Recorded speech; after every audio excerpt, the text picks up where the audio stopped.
Hi guys, how are you. एक बार फिर से आपका स्वागत है आपके अपने यूट्यूब चैनल हक आपका। आज हम पार्टनरशिप को एक ही वीडियो में सब खल्लास करने वाले हैं। सबका means fundamental of partnership, partnership के क्या मूलभूत बातें होती हैं, एडमिशन ऑफ अ पार्टनर और रिटायरमेंट ऑफ अ पार्टनर और death of a partner and dissolution of partnership firm.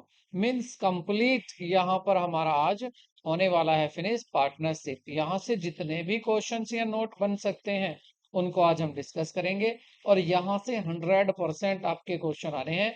तो इस वीडियो को ध्यान से देखें, बड़े मन से देखें। डे 19 होगा, आप एग्जाम करीब है आपका, इसलिए आपको जरूरी हो जाता कि आप इसको ध्यान से देखें ताकि इसके रिवीजन की भी आपको जरूरत ना हो।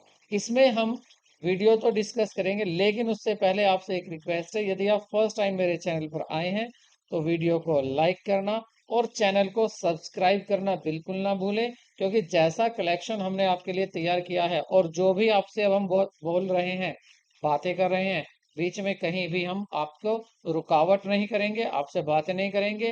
केवल काम ही काम की बातें होंगी, वहां पर कोई बातें नहीं होंगी। इसलिए इस कलेक्शन के लिए इतना तो बनता है कि आप हमारे चैनल को सब्सक्राइब करें, ताकि हम और भी मोटिवेटेड होकर आपकी ज्यादा से ज्यादा इसी तरह की वीडियो बनाते रहें। तो शुरू करते हैं आज की वीडियो का फर्स्ट क्वेश्चन। तो फर्स्ट क्वेश्चन है आपका, साझेदारी को साझेदार अधिनियम के द्वारा परिभाषित किया गया है। तो साझेदारी का जो अधिनियम है, तो उसमें कौन सा सेक्शन है जिसमें साझेदारी को परिभाषित किया गया है। मतलब साझेदारी की परिभाषा कौन से सेक्शन में दी हुई है। तो देखिए, आपको याद रखना है, जैसे ही क्वेश्चन शुरू हुआ, जैसे ही वीडियो शुरू हुई, जैसे ही आपकी पार्टनरशिप शुरू हुई, तो आते ही पहली बोर पर फोर, पहली बॉल पर ही चौका लगा दिया यहाँ, मतलब सेक्शन 4। तो आपको याद रखना है, इसका आंसर होगा सेक्शन 4। और यहाँ एक क्वेश्चन और आपका जरूरी बनता है। देखिए, सेक्शन 4 किसका है। तो सेक्शन 4 आपको ये भी पता होना चाहिए और दूसरा आपको ये भी पता होना चाहिए कि पार्टनरशिप की डेफिनेशन क्या है, इसकी परिभाषा है क्या। क्योंकि परिभाषा से ही क्वेश्चन बनाए जाते हैं। कैसे क्वेश्चन बनाए जाते हैं, पहले आप परिभाषा देखें कि साझेदारी की परिभाषा अधिनियम में या पार्टनरशिप एक्ट में दी क्या गई है। तो पहले मैं आपको लिखा देता हूं इसकी परिभाषा। तो इसकी डेफिनेशन मतलब परिभाषा देखिए क्या है परिभाषा, और यहां से आपके क्वेश्चन बनेंगे। परिभाषा इंग्लिश में भी है और मैं हिंदी में भी आपको बताऊंगा। देखिए क्या लिखा हुआ है, partnership is the relation between persons. देखिए, पार्टनरशिप क्या है, लोगों के बीच में एक रिश्ता है, एक रिलेशन है। Who have agreed to share the profit of a business, जो तैयार हुए हैं, सहमत हुए हैं, राजी हुए हैं किसी बिजनेस के प्रॉफिट को बांटने के लिए। तो पार्टनरशिप एक लोगों के बीच में रिश्ता है, जो लोग किसी बिजनेस के प्रॉफिट को बांटने के लिए सहमत हुए हैं। कैरिड ऑन बाय ऑल, और वो बिजनेस जो है उसको या तो सभी चलाएंगे मिलकर, या और या एनी ऑफ देम, या उनमें से कोई एक बिजनेस चलाएगा। एक्टिंग फॉर ऑल, लेकिन काम सभी के लिए होगा। बात को समझो, क्या बिजनेस को एक आदमी चलाए, एक पार्टनर चलाए, या दो पार्टनर चलाएं, या सारे मिलकर चलाएं, लेकिन जो भी प्रॉफिट होगा वो सभी का है। मतलब काम ये समझो सभी के लिए हो रहा है। तो ये डेफिनेशन दी है section 4 of Indian partnership act 1932, 1932, जो आ, भारतीय साझेदारी अधिनियम है, उस जो एक्ट है उसका सेक्शन 4 में या धारा 4 में आपको ये डेफिनेशन दी हुई है। तो इस डेफिनेशन से भी क्वेश्चन बनते हैं। क्वेश्चन क्या बनते हैं वो मैं बता रहा हूं। देखिए, आपको पूरी डेफिनेशन नहीं देगा, बस यहां तक देगा कैरिड ऑन बाय ऑल, ठीक है। और दूसरी डेफिनेशन में देगा carried on any of them acting for all, ऐसे करके देगा। तो आपको पूरी डेफिनेशन देखना है कि क्या सही है। तो डेफिनेशन को याद रखना, क्योंकि यहां से क्वेश्चन बनेंगे। बाद में मत कहना कि ये हमने डेफिनेशन याद नहीं करी और यहां से क्वेश्चन बन गया। नेक्स्ट क्वेश्चन पर चलते हैं। पूंजी खाता किस दशा में खोला जाता है। तो पूंजी खाते की बात कर रहे हैं कि पूंजी खाता कौन सी दशा में खोला जाएगा। कैपिटल अकाउंट इज ओपन कब खोलेंगे, जब विलय में या पार्टनरशिप ऑफ बिजनेस साझेदारी व्यवसाय होगा, या परचेज ऑफ बिजनेस बिजनेस को आप खरीद रहे हैं, या ट्रेडिंग कर रहे हैं, या आप व्यापार कर रहे हैं। तो यदि आप पार्टनरशिप अकाउंट बना रहे हैं, मतलब यदि आप पार्टनरशिप में बिजनेस लेकर चल रहे हैं, तो पार्टनरशिप में आप बिजनेस करेंगे तो उसमें आपको कैपिटल अकाउंट बनाना पड़ता है। और जब यहाँ कैपिटल की बात आ ही गई है, कैपिटल अकाउंट की, तो यहाँ पर एक बात और भी नोट कर लीजिए कि कैपिटल कैपिटल जो मेथड होता है, कैपिटल अकाउंट जो बनाया जाता है, ये दो तरह से बनाया जाता है। एक होता है आपका fix capital method, fixed capital fix capital method, और दूसरा होता है आपका fluctuating capital method, fluctuating capital method. तो इसमें क्या है, अगर फिक्स्ड होता है तो फिक्स्ड में आपको दो अकाउंट बनाने होते हैं। अगर आप फिक्स लेकर चल रहे हैं तो यहाँ दो अकाउंट बनते हैं। एक बनता है partners capital account, partners capital account, एक बनता है पार्टनर्स कैपिटल अकाउंट, और दूसरा बनता है आपका करंट अकाउंट, चालू खाता, करंट अकाउंट। पार्टनर को जो भी मिलता है, पार्टनर उसे यहाँ करंट अकाउंट में रख लेता है, और जब भी बिजनेस में कैपिटल लगाता है उसको कैपिटल अकाउंट में रख लेता है। और फ्लैक्चुएटिंग अगर आप मेथड यूज कर रहे हैं तो यहाँ एक ही अकाउंट बनता है, सब कुछ इसी में लिखा जाता है, पार्टनर्स पार्टनर्स कैपिटल अकाउंट। बस एक कैपिटल अकाउंट ही बनाया जाता है, कौन से में, मेथड में, फ्लैक्चुएटिंग में। क्वेश्चन अगर साइलेंट होता है तो फ्लैक्चुएटिंग मेथड बनाते हैं, और क्वेश्चन में बताता है तो फिक्स मेथड, या जैसा भी बता रहा है क्वेश्चन में वो बनाते हैं। तो आपको याद रखना है कैपिटल मेथड कितनी तरह से बनाए जाते हैं, दो तरह से बनाए जाते हैं। ठीक है, नेक्स्ट क्वेश्चन देखते हैं। Which of the following statement is not true? कौन सा स्टेटमेंट सही नहीं है, कौन सा कथन सही नहीं है? कह रहे हैं साझेदारी सल्लेख के अभाव में साझेदारों के मध्य लाभ एवं हानि का वितरण समानुपात में किया जा में होता है, या आवश्यक साझेदार लाभ में अपना हिस्सा प्राप्त कर सकता है, या साझेदारों के मध्य संबंध सल्लेख द्वारा उत्पन्न होता है, या साझेदारी का पंजीकरण अनिवार्य है। तो देखिए बात ये भी सही है, अगर पार्टनरशिप डीड नहीं है तो आपका साझेदारी संलेख नहीं है तो प्रॉफिट इक्वली बटेगा, और माइनर मतलब आवश्यक साझेदार को भी हम प्रॉफिट के लिए हिस्सा दे सकते हैं, साझेदार बना सकते हैं। और साझेदारों के मध्य जो भी एग्रीमेंट होता है, अब वो क्या रिटर्न हो या आपका ओरल हो, तो उसके अकॉर्डिंग ये उनका संबंध बनता है कैसे प्रॉफिट बांटना है। लेकिन साझेदारी जो पार्टनरशिप होती है उसका पंजीकरण कराना, उसका रजिस्ट्रेशन कराना कंपलसरी नहीं होता है, ये आपको याद रखना है। देखिए अच्छा तो होता होता है, लेकिन कंपलसरी नहीं होता कि आप इसको जरूर कराएं। तो सही क्या होगा यहाँ पर आंसर डी, क्योंकि पूछा था कि क्या गलत है। ये कह रहे हैं कि पार्टनरशिप का रजिस्ट्रेशन कराना कंपलसरी है, तो कंपलसरी नहीं होता है। इसी के साथ आपको मैं ये बताता हूँ पार्टनरशिप डीड क्या होती है। पार्टनरशिप डीड क्या होती है, मतलब साझेदारी सल्लेख क्या होता है।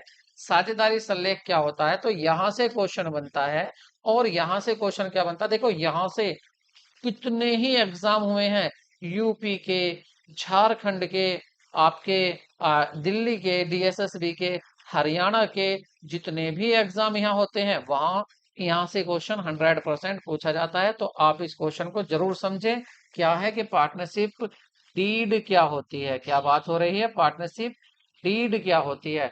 तो पार्टनरशिप डीड क्या होती है, तो मैं आपको बता रहा हूं, इसको आप याद रखें। Partnership deed partnership deed partnership deed is a written agreement. क्या होता है, ये रिटर्न एग्रीमेंट होता है, एग्रीमेंट होता है, वो भी कैसा एग्रीमेंट, रिटर्न होता है। अब क्वेश्चन कैसे आता है यहाँ वो समझो। ये कहेगा पार्टनरशिप डीड मतलब साझेदारी सल्लेख है, एक लिखित लिखित समझौता है, या एक अलिखित समझौता है, या लिखित कुछ भी हो सकता है, मतलब पार्टनरशिप डीड रिटर्न भी हो सकती है, या ओरल भी हो सकती है, या ओरल रिटर्न दोनों हो सकती है। तो आप कहेंगे देखिए पार्टनरशिप डीड, एग्रीमेंट तो कैसा भी हो सकता है बिजनेस में। आप ओरल कर लो कि चलो भाई इस खेत की सारी आलू निकलवाते हैं और उसको हम बेचकर प्रॉफिट बराबर बराबर रख लेंगे। तो ये भी पार्टनरशिप डीड हो गया, ये भी पार्टनरशिप होगी, समझौता एग्रीमेंट हुआ है केवल। लेकिन अब अभी डीड नहीं बनी। डीड तब बनती अगर आप इसको लिख भी लेते। तो याद रखना रिटर्न नाम आपको जरूर देखना है। और यही अभी आपके एक एग्जाम और हुआ था लास्ट ईयर, अभी आपका एग्जाम हुआ था EMRS का, EMRS, वहां भी पीजीटी में इस क्वेश्चन को पूछा था कि एग्रीमेंट जो होता है ये पार्टनरशिप डीड जो होती है ये एक रिटर्न एग्रीमेंट होता है, ओरल एग्रीमेंट होता है, रिटर्न और ओरल एग्रीमेंट होता है। तो सही आंसर था आपका रिटर्न एग्रीमेंट, ओरल नहीं हो सकता, रिटर्न एग्रीमेंट होता है। तो ये भी आपको याद रखना है। साथ ही साथ आपको कुछ नोट भी मुझे आपको कराना है, इनको आप नोट्स बना लीजिए। अब सोचिए अगर आपकी पार्टनरशिप डीड नहीं है, अगर पार्टनरशिप डीड नहीं है मतलब आपने रिटर्न में समझौता नहीं किया है, कैसे प्रॉफिट बांटेंगे, कैसे बिजनेस को चलाएंगे, पार्टनर कैसे आएगा, कैसे जाएगा, अगर पार्टनर आ रहा है कोई नया पार्टनर तो क्या क्या लेके करेंगे, यदि कोई पार्टनर जा रहा है तो क्या क्या लेके करेंगे, आपने वो सारी बातें नहीं लिखा। तो उसके लिए आप क्या करेंगे, पार्टनरशिप डीड नहीं है तो उसके कुछ प्रोविजन है जहां से आपके बहुत ज्यादा क्वेश्चन पूछे गए हैं। तो इन प्रोविजन को मैं आपको लिखा देता हूं, आप इनको जरूर लिख लें। इन पॉइंट्स को बताने से पहले मैं आपसे एक बात और कहूंगा, अगर इन पॉइंट्स को याद करे बिना कोई आप एग्जाम निकाल सकते हो तो मुझे जरूर बताना। जब तक इन पॉइंट्स को आप याद नहीं करेंगे आप कोई एग्जाम नहीं निकाल सकते, ये मेरा दावा है। इसलिए इन क्वेश्चन इन पॉइंट्स को जरूर याद कर लेना, क्योंकि यहाँ से क्वेश्चन बनते हैं। अब ये है क्या, ये हैं important provision in the absence of partnership deed, मतलब जब लिखित समझौता नहीं है साझेदारी में तो कौन से प्रोविजन है इंडियन पार्टनरशिप एक्ट के जो अप्लाई होते हैं। नंबर वन, देखिए प्रॉफिट और loss are shared equally by the partners. देखिए जो भी पार्टनर्स हैं अगर उन्होंने कोई रिटर्न एग्रीमेंट नहीं किया तो जो भी प्रॉफिट होगा पहली बात तो वो इक्वली बटने वाला है, चाहे किसी ने कितना पैसा लगाया हो, लेकिन प्रॉफिट जो भी होगा वो बराबर बराबर ही बटेगा। दूसरा, interest on capital is not paid to the partners. Means अगर पार्टनर्स कहते हैं यार मैंने तो कैपिटल लगाई है आपसे ज्यादा, दूसरा कहता मैंने उससे ज्यादा लगाई है, तो वो चाह रहे हैं कि हमें कैपिटल पर इंटरेस्ट मिल जाए, ब्याज मिल जाए, तो ऐसा नहीं है, इंटरेस्ट नहीं मिलेगा क्योंकि यहाँ पर पार्टनरशिप डीड नहीं है, मतलब रिटर्न एग्रीमेंट नहीं था। तीसरा point, interest on drawing, interest on drawing is not charged from the partners. अगर पार्टनर्स किसी अपनी पर्सनल जरूरत के लिए बिजनेस से पैसा घर लेकर चले जाते हैं तो उन्हें इंटरेस्ट नहीं देना पड़ेगा इस ड्राइंग पर, तो ड्राइंग पर इंटरेस्ट नहीं लिया जाएगा पार्टनर से। फोर्थ पॉइंट है आपका, interest on loan given by the partner is given 6% per annum. यहां से हजारों बार क्वेश्चन पूछा गया है जब से अकाउंटिंग आपकी चल रही है। ये क्या कहता है, अगर पार्टनर ने, देखो पार्टनर क्या करते हैं, बिजनेस में पैसा लगाते हैं, मतलब कैपिटल लगाते हैं, उसके बाद भी यदि पार्टनर लोन दे रहा है फर्म को तो वो लोन पर कहता है मुझे तो 12% इंटरेस्ट दे दो, मुझे तो 24% इंटरेस्ट दे दो। तो ऐसे केस में आप पार्टनर्स को इंटरेस्ट नहीं दे सकते। आप कहेंगे कि देखो जी एग्रीमेंट तो है ही नहीं, हमने यहाँ पर साझेदारी संलेख नहीं किया, कोई रिटर्न एग्रीमेंट नहीं है, तो ऐसी कंडीशन में आप 24 मांगो या 30 मांगो, हम केवल 6% पर एनम इंटरेस्ट देंगे। 6% पर एनम का मतलब है अगर 6 महीने के लिए लोन दिया है तो 6 महीने का ही ब्याज मिलेगा 6% पर एनम के हिसाब से। नेक्स्ट पॉइंट है रिम्यूरेशन। रिम्यूरेशन क्या होता है, जैसे पार्टनर कह रहा मुझे सैलरी दे दो, ए बी सी तीन पार्टनर है, ए कह रहा मैं पूरे दिन काम करता हूँ मुझे सैलरी चाहिए, या दूसरा पार्टनर कह रहा मुझे कमीशन चाहिए मैं ज्यादा माल बिकाता हूँ। तो अगर एग्रीमेंट नहीं है, रिटर्न एग्रीमेंट नहीं है, ना किसी को सैलरी मिलेगी ना किसी को कमीशन मिलेगा, किसी को कुछ नहीं मिलने वाला है। ठीक है, उनको ना सैलरी मिलेगी ना कमीशन मिलेगा, ठीक है, और ना ही इंटरेस्ट मिलेगा कैपिटल पर, केवल प्रॉफिट मिलेगा। ठीक है, नेक्स्ट और लास्ट है, if all the partners agree A minor may be admitted for the benefit of the partnership। ये सेक्शन 30 कहता है। सेक्शन 30 भी क्या कहता है? सेक्शन 30 में भी ये बताया गया है कि अगर कोई माइनर पार्टनर है, माइनर मतलब बिलो डाउन 80 ईयर, अगर कोई 18 साल का आपका नाबालिग पार्टनर आता है और वो कहता है कि भाई इसको साझेदार बना लो, इसको भी साझेदार बना लो, मान लेते हैं कोई 15 साल का बच्चा है और आप उसको कह रहे हैं कि इसको पार्टनर बना लो अपनी पार्टनरशिप में, तो क्या पार्टनर बन सकता है? बिल्कुल बन सकता है। कब बन सकता है? कि जब सभी पार्टनर एग्री हों। सभी पार्टनर्स क्या होने चाहिए? एग्री। सभी पार्टनर राजी होने चाहिए, सहमत होने चाहिए। दूसरी बात, आप उसको पार्टनर बना तो सकते हो, लेकिन केवल पार्ट बेनिफिट के लिए, मतलब अगर प्रॉफिट होगा तो आप उसको हिस्सा दे सकते हैं, अगर लॉस हुआ तो उसका हिस्सा नहीं दे सकते। ये तो हुई बात यहाँ की, ये प्रोविजन दिए हुए हैं। अब थोड़ी सी इससे आगे की एक बात और सुनिए। देखिए, अगर पार्टनर्स 15 साल का है और आपने उसको पार्टनर बना लिया, कोई बच्चा 15 साल का है, आपने उसको पार्टनर बना लिया, तो जब वो 18 साल का हो जाएगा, मतलब वयस्क हो जाएगा, तो उसके पास दो ऑप्शन होंगे। पहला ऑप्शन होगा कि वो डिक्लेयर कर सकता है कि मैं आपकी पार्टनरशिप में पार्टनर नहीं बनूंगा, आपकी पार्टनरशिप को वो छोड़कर जा सकता है।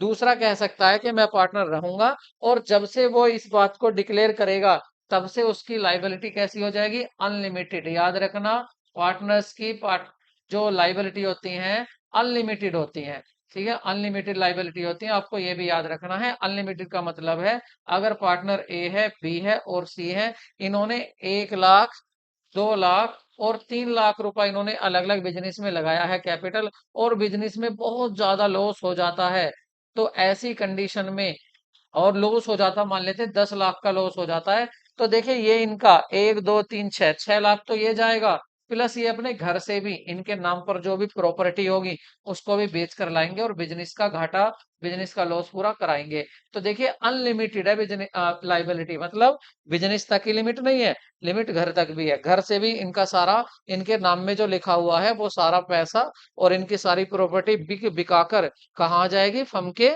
लॉस को पूरा करने में ही लग जाएगी। इसको कहते हैं पार्टनर्स की अनलिमिटेड लाइबिलिटी। अगर नेक्स्ट बात करें यहाँ पर, तो पार्टनरशिप, आई होप आपको ये क्लियर हो गया होगा कि पार्टनरशिप क्या होती है और इसमें क्या क्या प्रोविजन होने वाले हैं। और मैं आपसे फिर एक बार रिपीट कर रहा हूँ कि यहाँ से क्वेश्चन आपके बनते ही बनते हैं। इसके साथ कुछ बातें मुझे और बतानी थी पार्टनरशिप डीड से रिलेटेड। आखिर पार्टनरशिप डीड में होता क्या है? देखिए, इसमें होते हैं right, duties, liability each partner. हर पार्टनर्स के क्या अधिकार होंगे, क्या कर्तव्य होंगे, कैसी उनकी लाइबिलिटी होगी, दायित्व कैसा होगा, वो सारी बातें इसमें लिखी होती हैं। अगर डिस्प्यूट हो जाता है, कोई झगड़ा हो जाता है पार्टनर्स के बीच में, तो वो उस डिस्प्यूट को कैसे सेटल करेंगे, वो सारी बातें पार्टनरशिप डीड में लिखी होती हैं। ठीक है, और मैंने आपको बताया कि पार्टनरशिप डीड क्या होता है? पार्टनरशिप डीड होता है एक रिटन एग्रीमेंट, मतलब लिखित समझौता। हाँ जी, बिल्कुल लिखित ही होगा। अगर आप कह रहे हैं कि ये ओरल हो सकता है, तो वो नहीं हो सकता। अब वापस से हम अपने क्वेश्चन की तरफ चलते हैं कि हमसे क्वेश्चन में क्या पूछा था और हमने कितना सारा पढ़ लिया, आगे के लिए भी हम तैयार हो गए। तो हमसे पूछा था, यदि साझेदारी सल्लेख के अभाव में लाभ हानि जो है वो बराबर अनुपात में बांटता है, मैंने अभी बताया था ना, बराबर बांटते हैं, और यदि आवश्यक साझेदार है तो उसको शामिल किया जा सकता है, लेकिन याद रखना केवल प्रॉफिट के लिए। और यहाँ करा था, कह रहा था कि रजिस्ट्रेशन कराना क्या अनिवार्य है? नहीं कराना अनिवार्य, कराना अनिवार्य नहीं है रजिस्ट्रेशन कराना पार्टनरशिप का। ठीक है, तो नेक्स्ट क्वेश्चन देखते हैं। नेक्स्ट क्वेश्चन है, आ डोमिनेंट पार्टनर इज वन। जो प्रधान साझेदार होता है, डोमिनेंट पार्टनर होता है, वो जिसका व्यापार में वित्तीय हित अपेक्षाकृत कम होता है, उस पार्टनर को डोमिनेंट कहते हैं। Who has a smaller financial interest in the business. जिसका केवल बिजनेस में थोड़ा सा इंटरेस्ट होता है? नहीं, ऐसा नहीं है। दूसरा कह रहे हैं कि जो समय को, कह रहे हैं who represent himself as a partner of the holding out. जो कहता है, बाहर वालों को दिखाता है कि हाँ मैं पार्टनर हूँ, ऐसा काम करता है, दूसरों को बताता है मैं पार्टनर हूँ। या who neither contributes any capital nor takes any active partners in management. या वो जो ना तो पूंजी लगाता है, ना तो बिजनेस में पैसा लगाता है, और ना ही जो प्रबंधन है, मैनेजमेंट है, उसमें एक्टिव रूप से, सक्रिय रूप से कोई भाग लेता है, मतलब कोई जो भी मीटिंग होती है वो उस मीटिंग में भाग नहीं लेता, दिखते ही नहीं है मीटिंग में। या जिसका partner who has larger financial interest, ये जिसका बहुत बड़ा हिस्सा है बिजनेस में, नहीं। या who is not known the outsider but possess real interest in the business and share in the profit of the business, या जो दूसरों को पता नहीं होता, या दूसरों को पता नहीं होता मतलब बिजनेस से बाहर वाले जो लेन देन लेनदार देनदार हैं, किसी को पता नहीं होता ये पार्टनर है, लेकिन रियल में वो पार्टनर भी होता है और वो बिजनेस में पैसा भी लगाता है। तो सही आंसर क्या होगा आपका? ई। वो बिजनेस में पैसा भी लगाता है और बाहर वालों को लगता है।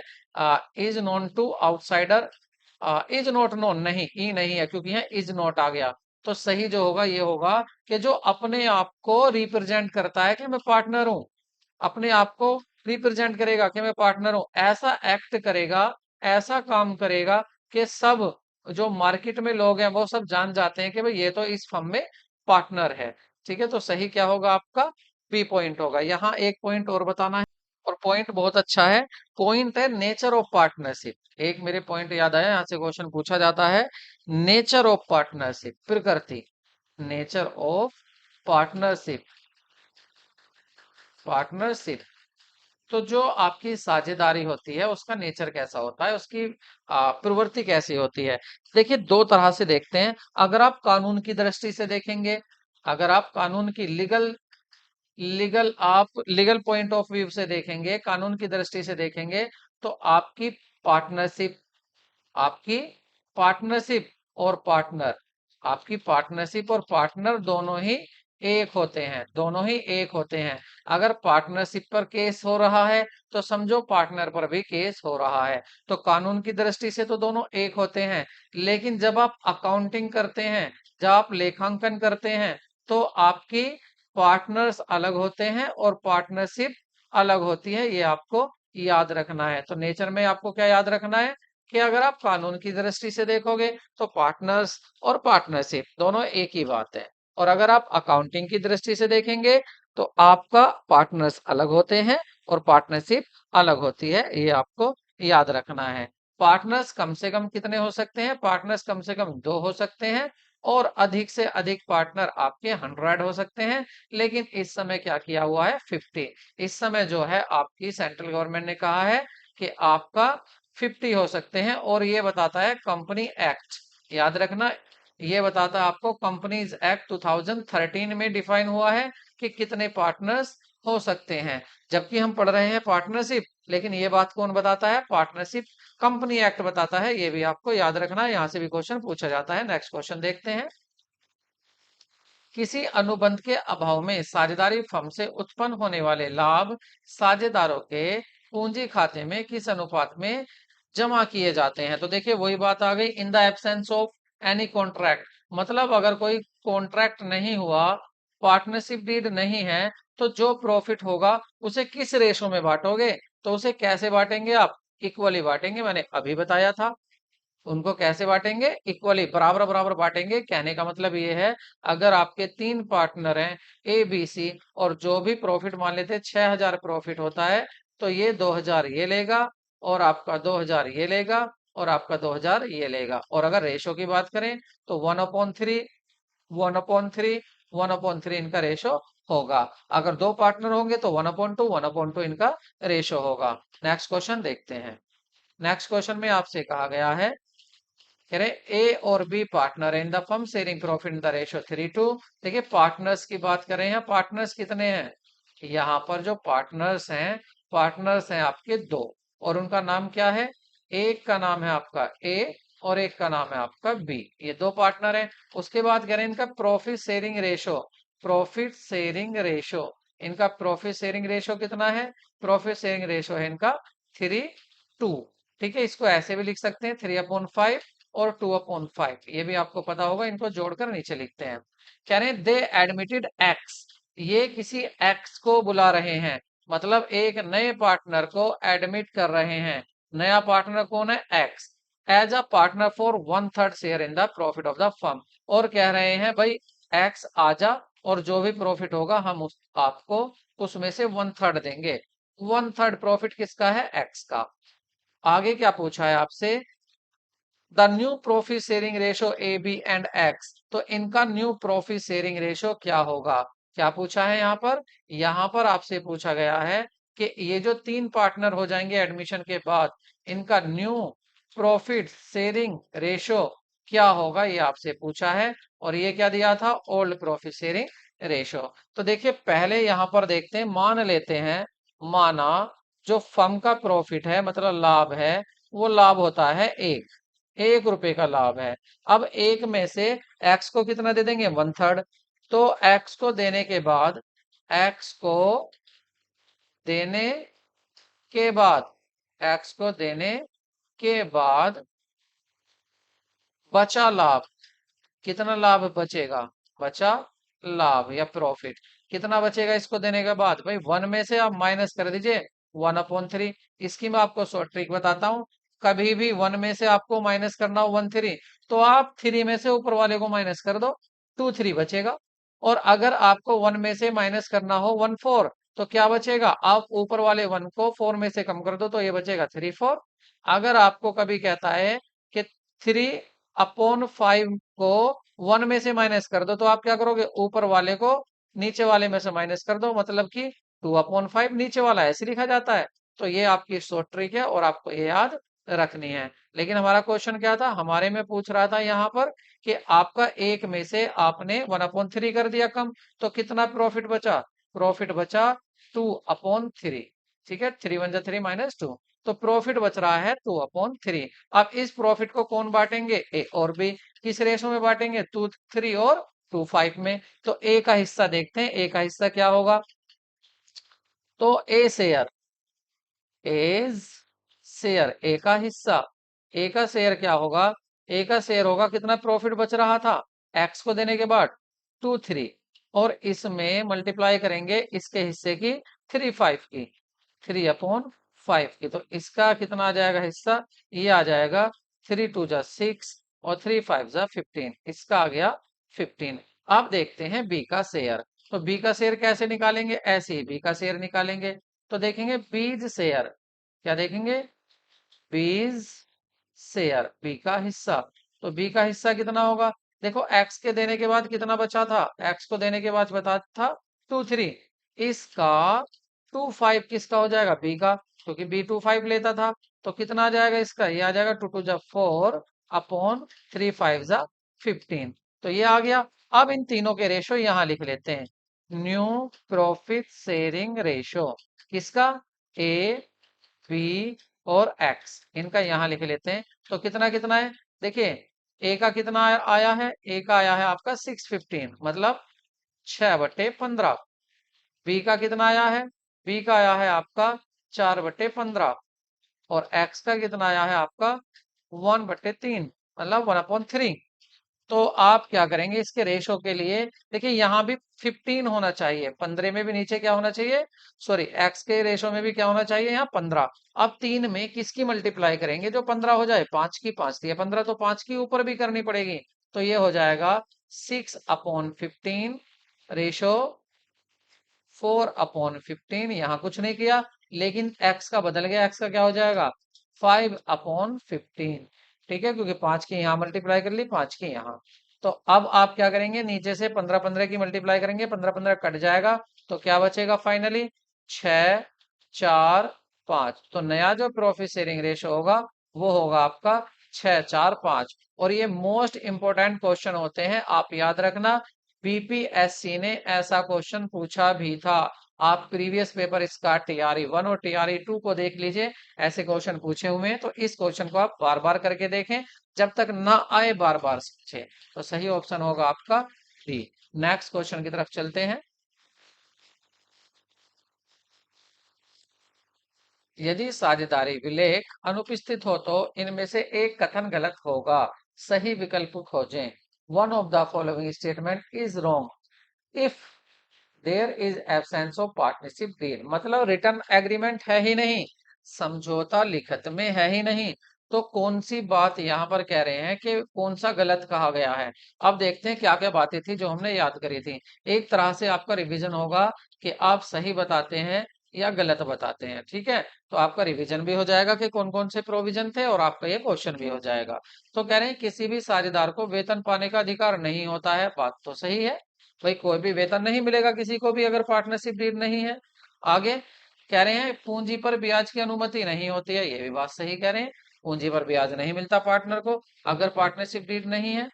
फिर कह रहे हैं आहरण पर ब्याज प्रभारित नहीं होगा, मतलब पार्टनर से कोई भी इंटरेस्ट ड्राइंग पर नहीं लिया जाएगा, ये भी बात सही कह रहे हैं। उसके बाद कह रहे हैं कि साझेदारी द्वारा प्रतिष्ठान को दिए गए ऋण पर 5% की दर से ब्याज की अनुमति है।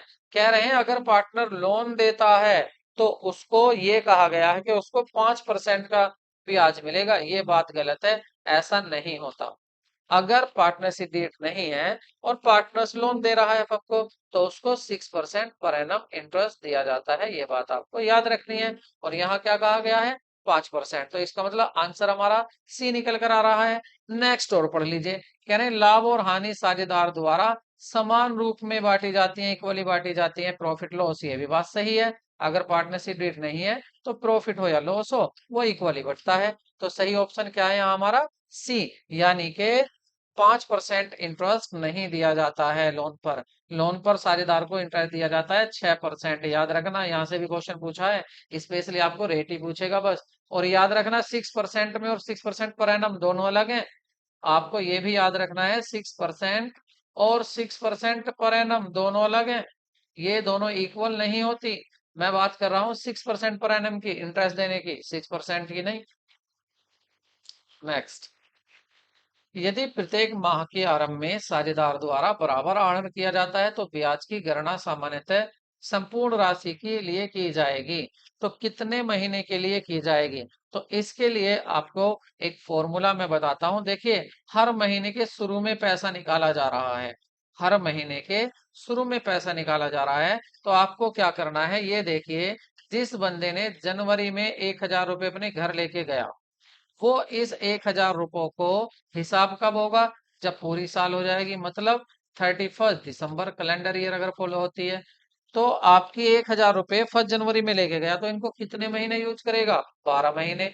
तो आप लिख लेंगे 12 महीने, ठीक है। उसके बाद फिर दूसरे महीने फिर आएगा 1 फरवरी को फिर लेकर जाएगा 1,000 रुपये, फिर 1 मार्च को आएगा फिर 1,000 रुपये लेकर जाएगा, 1 मई को आएगा बार बार आएगा, और दिसंबर में भी आएगा 1 दिसंबर को फिर लेकर जाएगा 1,000 रुपये। तो आपको बस पहला वाला देखना है और लास्ट वाला, और कुछ नहीं देखना, और आपके इसके जैसे सभी क्वेश्चन सोल्व हो जाएंगे। अब आप बस ये देखिए कि ये जो सबसे पहले 1,000 रुपये लेके गया था, यहाँ 31 दिसंबर तक कितने दिन, कितने महीने अपने पास रखे, पूरे 12 महीने, तो मैंने 12 लिख दिया। अब लास्ट में दिसंबर वाले पैसे को देखो, दिसंबर में जो 1,000 रुपये लेकर गया था, हिसाब कब होगा 31 दिसंबर को, पैसा कब लेके गया 1 दिसंबर को। तो इन 1,000 रुपयों को कितने महीने रखेगा, 1 महीने अपने पास। क्या देखा मैंने, पहली बार जो पैसा लेके गया और लास्ट बार जो पैसा लेकर गया, तो कितने दिन रखेगा अपने पास, 1 महीने।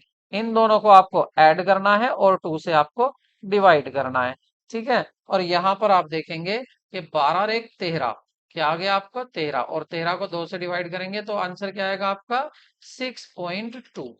तो कितने महीने का लेंगे आप, 6.5, 6.5। तो सही क्या आएगा 6.5 मंथ्स या महीने, ठीक है, ये ऑप्शन होगा। अब आप देखें यहाँ 5 महीने नहीं, 5.5 महीने नहीं, आपके 6 महीने नहीं, 6.5 महीने हाँ, 6.5 ईयर, ठीक है। तो ऑप्शन क्या सही होगा आपका, डी होगा। देखिए बहुत सारे मेथड होते हैं इसी तरह से, आप हमेशा यही देखना कि फर्स्ट टाइम कितने दिन रखेगा पैसा और लास्ट वाला पैसा कितने दिन रखेगा, और आपके सभी क्वेश्चन हो जाएंगे। आपको 10-20 मेथड सीखने की जरूरत नहीं है, बस इस मेथड को ऐसे ही करके देखना, आप पर आ जाएगा। नेक्स्ट क्वेश्चन देखते हैं, जब आने वाले साझेदार द्वारा नकदी के रूप में व्हेन गुडविल इज ब्रॉट, जब गुडविल लाई जाती है, जब आने वाले साझेदार के द्वारा नकदी के रूप में सुनाम लाया जाता है, मतलब कि हमारी टीम ऐसी है क्या लिख देती है, ख्याति, ख्याति लाई जाती है। तो ख्याति लेखा, कह रहे हैं ख्याति या ख्याति, ख्याति मतलब गुडविल, ख्याति लेखों को पुराने साझेदारों के लिए में क्रेडिट किया जाता है। तो ये पुराने साझेदारों में कैसे क्रेडिट किया जाएगा, मतलब जब कोई पार्टनर्स आता है, पहली बात, जब कोई पार्टनर्स आता है तो इसको बोलते हैं एडमिशन ऑफ पार्टनर। कब आएगा? जब सभी पार्टनर एग्री होंगे तभी किसी पार्टनर को एडमिशन दिया जा सकता है। एक दूसरी बात, जब कोई पार्टनर आएगा तो वो एक तो कैपिटल लाएगा, बिजनेस में पैसा लगाने के लिए लाएगा, मतलब पूंजी लाएगा। हो सकता है पूंजी की जगह वो कोई संपत्ति ला रहा हो, कोई एसेट्स ला रहा हो, कह रहा हो मुझ पे तो 10 लाख की मशीन है, मैं तो इसे ला रहा हूँ। कोई नहीं, जैसा भी क्वेश्चन होगा आ सकता है। और इसके साथ साथ एक जरूरी होता है, वो गुडविल लाएगा। क्या लाएगा वो? गुडविल। और गुडविल नहीं कहकर इसे कहेंगे प्रीमियम ऑफ गुडविल, मतलब ख्याति की रकम लाएगा। ये क्या है? देखिए, पहले जो पार्टनर थे, मान लेते पार्टनर ए था, बी था, सी था, और ये प्रॉफिट बांटते थे 1/3 और 1/3 और 1/3। अगर प्रॉफिट होता था, जो भी प्रॉफिट होता था उसको ये कैसे बांटते थे? उसको बांट लेते ये 3 रेशो में। एक को ये मिलता था, एक को ये मिलता था, एक को ये। मान लो ये थोड़ी देर के लिए इक्वल है, या मैं आपको इसको इक्वल बना देता हूं, वरना आप कहेंगे कि ये सही से समझ में नहीं आ रहा। तो देखिए ये कैसे बांटते थे? ये बांटते थे प्रॉफिट को कुछ इस तरह से, ऐसे इक्वली। 1/3 ये लेता था, 1/3 ये लेता था, 1/3 ये लेता था। अब प्रॉफिट तो इतना ही होगा, प्रॉफिट तो इतना ही होगा, लेकिन ये पार्टनर को बुला रहे हैं डी को। और अब कैसे बांटेंगे? 1/4, 1/4, 1/4, 1/4, 4 जगह बांटेंगे इसको। तो अब कैसे बटेगा? अब ऐसे बटेगा। तो अब देखो, अब पार्टनर्स को कम मिल रहा है ना, पुराने पार्टनर्स को नए के आने से प्रॉफिट कम मिल रहा है। तो ये जो इन्हें कम मिल रहा है प्रॉफिट, इसके बदले में ये यूं कहते हैं आने वाले पार्टनर डी से, देख भाई हमारे बिजनेस से बाहर ही खड़ा रहे, पहले ये बता हमारे लिए ये जो हम तुझे शेयर छोड़ रहे हैं, अपना हिस्सा छोड़ रहे हैं तेरे लिए, तो इसके बदले में हमें क्या देगा? हमें इसके बदले में चाहिए गिफ्ट, इसके बदले में चाहिए हमें कुछ पैसा। तो वो गुडविल तुझे लानी पड़ेगी, और हर हाल में लानी होती है। अगर गुडविल नहीं ला रहा तो उसको, उसके कैपिटल अकाउंट से ये पार्टनर काट लेते हैं। तो गुडविल जरूर लानी होती है। और जब गुडविल लाता है तो एंट्री क्या पास करते हैं वो भी आप देख लीजिए। अगर गुडविल ला रहा है तो आपकी एंट्री क्या पास होगी, क्योंकि यहां से भी क्वेश्चन पूछ लिया जाता है। तो पहले मैं इनको इरेज कर देता हूं, और यहीं पर आपको मैं समझा दूंगा कि जनरल एंट्री क्या बनाएंगे यदि कोई पार्टनर आता है। देखिए पार्टनर आ रहा है और वो कैपिटल भी ला रहा है, तो आप बनाएंगे जनरल एंट्री कैश, मतलब रोकड़ खाता, कैश अकाउंट डेबिट रनी, रोकड़ खाता रनी। और टू, टू, टू कौन आ रहा था? डी। तो डी इज कैपिटल अकाउंट, उसके कैपिटल अकाउंट को भी क्रेडिट कर देंगे। और टू में क्या लिखेंगे? टू वो लाएगा प्रीमियम ऑफ गुडविल। क्या लेकर आएगा वो? Premium of goodwill. जैसे उससे गुडविल मंगाई 4,000 रुपए की, 4,000 रुपए की गुडविल मंगाई, और अपने बिजनेस में पैसा लगाने के लिए ला रहा है वो 10,000। तो वो टोटल कितना पैसा लाएगा? टोटल पैसा कितना लेकर आएगा वो? भाई 10,000 तो ला रहा है वो कैपिटल, 4,000 ला रहा है गुडविल, तो टोटल लाएगा 14,000। तो 14,000 रुपए आते हैं। इसके बाद तुरंत एक एंट्री और पास की जाती है। ये जो कैपिटल है, ये जो गुडविल है, सॉरी, ये जो गुडविल है, ये पार्टनर क्या करते हैं? इसे अपने अकाउंट में क्रेडिट कर लेते हैं, मतलब अपने अकाउंट में रख लेते हैं। कैसे एंट्री बनाते हैं? फिर एंट्री बनाते हैं ये, premium of goodwill, premium of goodwill account debit करते हैं। और टू क्या करते हैं? टू कर लेंगे ये A partner, A partners capital account, B partners capital account, और टू सी कैपिटल अकाउंट। ये अपने अपने अपने अपने कैपिटल अकाउंट में क्रेडिट कर लेते हैं, मतलब बांट लेते हैं इस गुडविल को। किस रेशो में बांट लेंगे? जो भी जितना त्याग करेगा आने वाले को।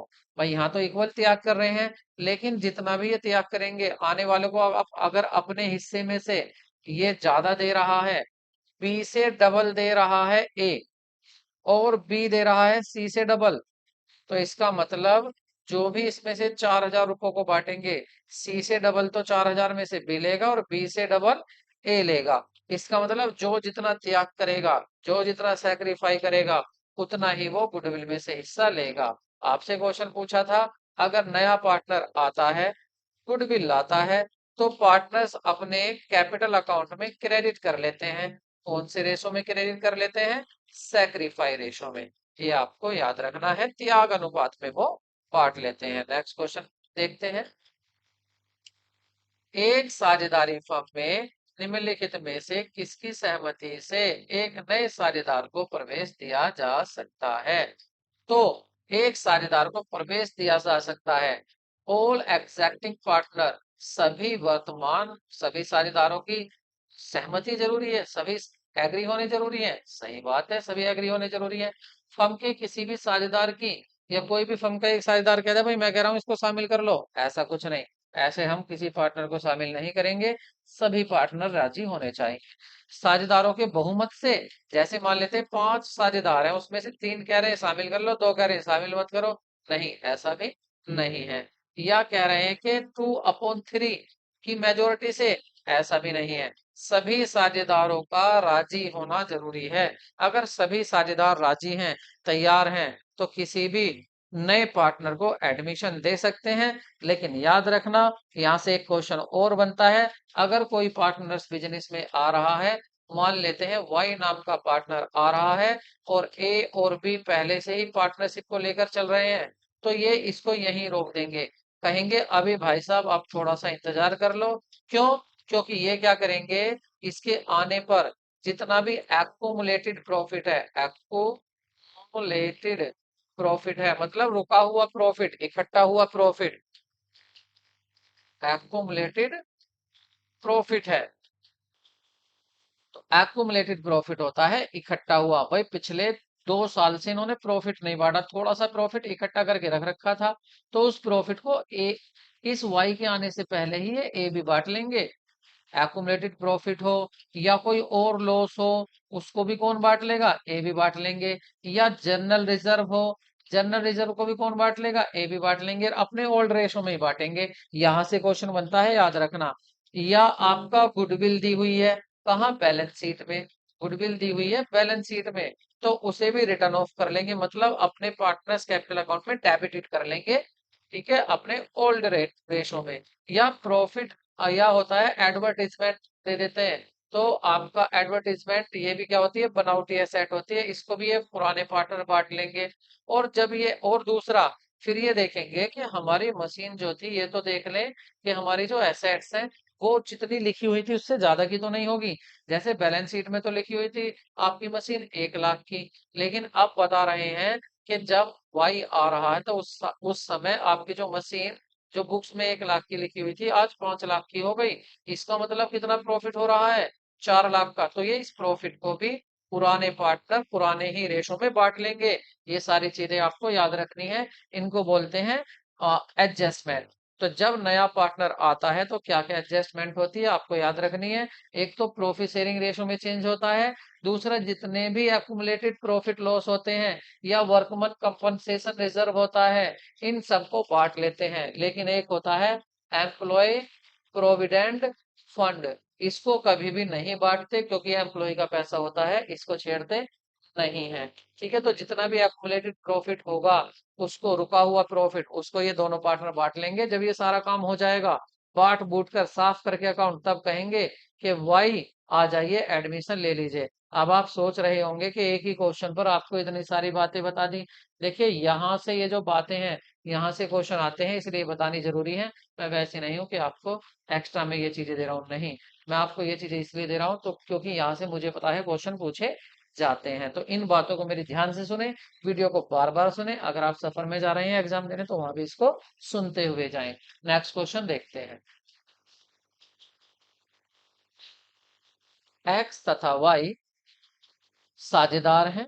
एक्स और वाई क्या है, पार्टनरशिप में साझेदार हैं, तथा 4:3 के अनुपात में लाभ हानि बांटते हैं। वे जेड को 1/3 हिस्से देते हुए साझेदारी में शामिल करते हैं। यदि जेड अपना हिस्सा एक्स और वाई दोनों से बराबर बराबर प्राप्त करता है, तो भविष्य में वाई का हिस्सा होगा। तो वाई का हिस्सा कितना होगा? भाई अब की बार क्या है जो आ रहा है, जो आ रहा है वो क्या कह रहा है, वो कह रहा है कि मुझे तो मेरा हिस्सा 1/3 का आधा आधा, आधा तो चाहिए एक्स से और आधा चाहिए वाई से। कौन मांग रहा है? जेड मांग रहा है। तो पहले देखिए आप, जेड के हिस्से के 2 टुकड़े कर लीजिए। जेड का शेयर के, जेड का शेयर कितना है 1/3, और 1/3 के अगर आप दो टुकड़े करेंगे तो 1/3 के दो टुकड़े होंगे 1/6 और 1/6। अगर फ्रैक्शन आती है तो आप समझ गए होंगे 1/6 कैसे आएगा। यदि आप 1/3 में 1/2 की मल्टीप्लाई करेंगे, मतलब 2 से डिवाइड करेंगे, 1/3 को 2 से डिवाइड करेंगे तो क्या आएगा 1/6 आएगा। जिस पर फ्रैक्शन आती है वो समझ गया होगा, बाकी सोच रहा होगा कि डबल क्यों हो गया नीचे। सो आगे देखते हैं। तो ये कह रहा है, जेड कह रहा है इस वाले पार्ट को तो लूंगा मैं एक्स से, और इस वाले पार्ट को लूंगा मैं वाई से। तो अब हम देखते हैं कि वाई के पास कितना बचेगा और एक्स के पास कितना बचेगा। तो न्यू न्यू प्रॉफिट शेयर देखते हैं कितना कितना होगा। और न्यू प्रॉफिट शेयर रेशो कितना होगा, ए के पास कितना होगा। देखिए पहले ए को मिलता था 4/7, 7 कहाँ से आया, इन दोनों को ऐड करके। इसमें से ए कितना देगा जेड को, ए नहीं सॉरी एक्स, ये गलत हो गया, ए नहीं है, कौन है ये, एक्स, एक्स की बात है। तो एक्स को पहले कितना मिलता था 4/7। अब ये अपने हिस्से में से आने वाले पार्टनर को कितना दे रहा है, ये दे रहा है 1/6। तो इसके पास कितना बचेगा। और इसी तरह से देखते हैं y, y को पहले कितना मिलता था, y को पहले मिलता था 3/7। अब ये किसको दे रहा है, z को दे रहा है 1/6। तो कितना बचेगा, यहां पर एलसीएम से सोल्व करते हैं। एलसीएम होगा 42, 7 का और 6 का, 7 से इसको काटेंगे 6, 6 चौक 24, माइनस 6 से 42 काटेंगे 7, और 7 से यहाँ 7, 24 में से 7 गए, कितने बचेंगे आपके, ये बचेंगे आपके 17 और अपॉन 42। उसके बाद इधर देखते हैं, यहाँ y का कितना होगा, y का भी ऐसे सोल्व करते हैं। 42 एलसीएम, 7 कटा 6 की यहाँ 18, 6 से 42 कटा 7, 7 से यहाँ माइनस 7 एकम 7। तो क्या 18 में से 7 गए तो कितने बचेंगे 11, 11 42, ठीक है। और आपका हिस्सा किसका पूछा था, अब किसका देखेंगे, यहां पर कौन था आपका जेड, जेड कितना ले रहा है फाइनली 3/1/3। तो इसके भी नीचे 42 बनाएंगे तो 3 में किसकी मल्टीप्लाई करेंगे, इसमें करेंगे आपके 14 की, 14 थी 42, तो 14 के ऊपर भी करेंगे तो क्या आ जाएगा, इसका आ जाएगा 14 और 42। तो इनके फाइनली रेशो क्या आएंगे सभी के, 17, 11 और 14, ठीक है। और सभी के नीचे 42 भी था। तो यहां देख लीजिए, इसने कहा था कि बताइए y का हिस्सा क्या होगा। तो देखिए यहाँ क्या दिया हुआ है आपका y का 11/42, तो कहाँ है, ऑप्शन ए आपका 11/42, ऑप्शन ए ही दिया हुआ है 11/42, ठीक है। ऐसा ऑप्शन हो या फाइनली ऐसा ऑप्शन हो, ठीक है, कोई सा भी ऑप्शन हो आप चेक कर सकते हैं, ठीक है। तो नेक्स्ट क्वेश्चन की तरफ चलते हैं। The famous case of Garner versus Murray is in partnership is applicable in the event। देखिए एक केस हुआ था, एक इतिहास में केस हुआ था, उस केस को आज भी अकाउंटिंग में कहा जाता है कि गार्नर, गार्नर वर्सेस मर्रे। क्या केस था, ठीक है, और किस, कब ये शुरू हुआ था, कोर्ट में ये केस क्यों गया गया था। तो ऐसा हुआ था, एक था गार्नर, एक था मर्रे, और एक था विलियंस, विलियंस से विकिलेंस था, विलियंस था। तो होता क्या है, यहाँ पर इनमें से एक पार्टनर, मान लेते हैं ये पार्टनर क्या होता है, इंसॉल्वेंट हो जाता है, दिवालिया हो जाता है। तो यहाँ झगड़ा इन दोनों में यूं होता है कि भाई इसकी वजह से जो लॉस हुआ है, कैपिटल लॉस हुआ है वी का, तो ये कहते हैं जी और एम, ये कहते हैं गार्नर और मर्रे कि हम एक काम करते हैं। गार्नर कहता है कि हम इसको प्रॉफिट शेयरिंग रेशो में बांटते हैं, मर्रे कहता है कैपिटल रेशो में बांटते हैं। ये दोनों कोर्ट में चले जाते हैं। तो कोर्ट निर्णय देता है, कोर्ट कहता है कि जो भी कैपिटल लॉस है वो तो कैपिटल रेशो में बटेगा, और जो आपका प्रॉफिट, जो आपका बिजनेस में लॉस हुआ है, ठीक है, कैपिटल लॉस नहीं है, वो प्रॉफिट शेयरिंग रेशो में बटेगा, दो तरह से बांट लो। तो कब हुआ था, ये होता है जब आप की पार्टनरशिप, जब आपका पार्टनर कोई दिवालिया हो गया हो और अब आप पार्टनरशिप को खत्म कर रहे हैं, पार्टनरशिप को बंद कर रहे हैं, और उसको बंद करने को बोलते हैं डिसोल्यूशन। डिसोल्यूशन मतलब पार्टनरशिप फर्म का विघटन। और ये भी आपको याद रखना है, एक क्वेश्चन पूछा जाता है कि डिसोल्यूशन ऑफ पार्टनरशिप में क्या होता है। फर्म बंद हो जाती है, पार्टनरशिप बंद हो जाती है, दोनों बंद हो जाती हैं, तो आप लिखेंगे दोनों। अगर डिसोल्यूशन हो जाता है पार्टनरशिप का, तो वहां फर्म भी खत्म हो जाती है और पार्टनरशिप भी दोनों खत्म हो जाती है। लेकिन ये जो आपका एडमिशन होता है, इसमें केवल पार्टनरशिप खत्म होती है, फर्म नहीं। आपका प्रॉफिट शेयरिंग रेशो में चेंज करते हैं, तो उसमें पार्टनरशिप खत्म होती है, फर्म नहीं। अगर पार्टनर रिटायर होता है और बाकी पार्टनर फर्म को चला रहे हैं, तो पार्टनरशिप खत्म होती है, ना कि पार्टनरशिप फर्म। तो अब यहाँ वापस से अपना देखते हैं कि यहाँ पर हमसे क्वेश्चन क्या पूछा था और ऑप्शन क्या है। तो गार्नर बनाम मर्रे का जो प्रसिद्ध मामला था, किस स्थिति में लागू होता है। त्याग का अनुपात तय करने के लिए नहीं, दिवालियापन की स्थिति में, भागीदारी विघटन, जब आप विघटन करते हैं, डिसोल्यूशन करते हैं पार्टनरशिप का, in the even of insolvency, अगर कोई पार्टनर दिवालिया हो जाता है और आप अपनी फर्म को ठप कर रहे हैं, बंद कर रहे हैं, विघटन कर रहे हैं, तो उस केस में आपका गार्नर मर्रे का नियम आज भी अप्लाई होता है, ये आपको याद रखना है। नेक्स्ट क्वेश्चन देखते हैं। एक साझेदार विलेख की अनुपस्थिति के मामले में आहरण पर लगने वाला ब्याज का नियम है। देखिए, मैंने आपको जो प्रोविजन लिखाए थे वहीं से देख लो कितनी बार क्वेश्चन कहाँ कहाँ पूछे जाते हैं। आप बिलीव नहीं कर सकते। You will face this question in many type of exam. क्या क्या है आपके वो प्रोविजन। आपको प्रॉफिट इक्वली बांटना है अगर पार्टनरशिप डीड नहीं है। किसी पार्टनर को सैलरी या interest on capital, interest on drawing charge नहीं करना है। अगर कोई पार्टनर लोन देता है तो उसको 6% पर एनम इंटरेस्ट देते हैं। किसी भी पार्टनर को शामिल किया जा सकता है, नाबालिग को, अगर सभी पार्टनर एग्री हैं, वो भी प्रॉफिट के लिए। ये सारी बातें कब थी। ये सारी बातें थी जब पार्टनरशिप डीड नहीं होती है, पार्टनरशिप डीड जब अनुपस्थित होती है। तो ये यहाँ पूछ रहा था, कह रहा था कि आहरण पर, आहरण मतलब अगर कोई पार्टनर बेचारा अपने घर अपनी जरूरत के लिए कोई पैसा कुछ बिजनेस से ले जाता है, तो बिजनेस उससे इंटरेस्ट कितना लेगा, तो उससे इंटरेस्ट कुछ नहीं लेगा। तो देख लीजिए क्या है, कह रहा कोई ब्याज नहीं वसूला जाएगा, no interest is charge, partner से कोई इंटरेस्ट नहीं ले जाएगा। भाई तुझे जरूरत है तो अपने घर अपनी जरूरत के लिए पैसा ले जा सकता है, लेकिन इस पैसे को वापस दे जाना। ठीक है, ब्याज तुझसे कोई नहीं लिया जाएगा क्योंकि पार्टनरशिप डीड नहीं है। नेक्स्ट क्वेश्चन देखते हैं।